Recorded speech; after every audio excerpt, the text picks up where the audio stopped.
Good Monday morning to you. We are looking at a busy one already on our major routes, and we're taking a look at the Toronto-bound QEW, which is starting to fill in from approaching the Burlington Skyway over to about Fairview, where it does really open up. So things do open up heading Toronto-bound, but they do slow back down again on the eastbound QEW from about southbound over to about east of Cawthra. So be mindful of that. We're also looking at delays on the southbound 427 heading through Dundas in the Express to the Gardner ramp, and then the Gardner starts to fill in from about approaching the Humber Bridge to east of Dufferin. So all in all, busy drive out there to start off your morning commute. Off our major routes, we're looking at a problem on East Mall, south of Rathburn. It's a single lane, and that is all because of a vehicle fire. Emergency crews are on that scene. That's a look at your roads. Now we're going to send it over to Frank to look at that forecast.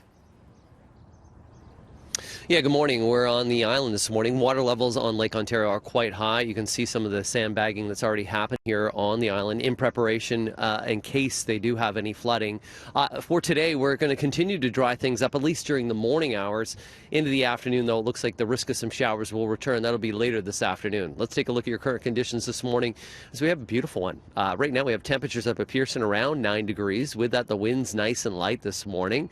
Taking a check on that satellite system, we have some cloud cover that's starting to build just to the west of us, and as we get through the morning, we're going to start off clear, but the clouds, you'll start to see those build, and then once again after 4 o'clock this afternoon, risk of some showers that continues through tonight and into your Tuesday morning. Late on Tuesday, we could get back into some sunshine. Daytime highs today going to be great, 19 degrees. Tomorrow a little bit on the cooler side, and it will be cooler as we take a look into your Wednesday. Daytime highs on Wednesday just around 11 degrees, partly cloudy skies, and then wet weather returns Thursday into Friday morning. That's a look at your forecast. We'll send it back to the station.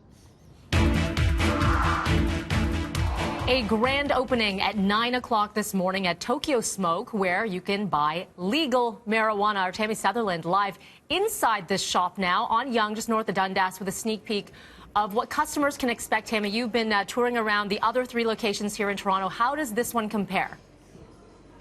Well, the thing is, I'll tell you right off the bat, Mel, that this is inside HMV's old flagship store. Of course, we know that it was stories high and it was massive. But the one thing that you may not expect when you walk in is that it's just this space right now, about 1,500 square feet being used right now for the first phase of this brand new pot shop. They will eventually expand this summer past this wall, and so this will be about 6,500 square feet of retail space when it comes to legal marijuana. But for now, it is just right here. So that's one thing that you might expect right off the bat.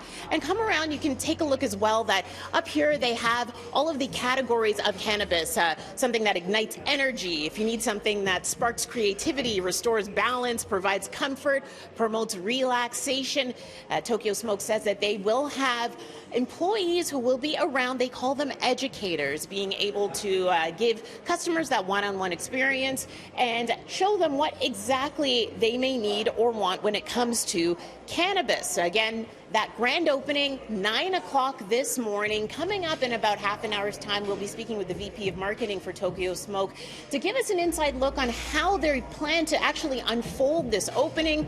Again, moving from 1,500 square feet to 6,500 square feet coming up this summer. Mel, I'll send it back to you.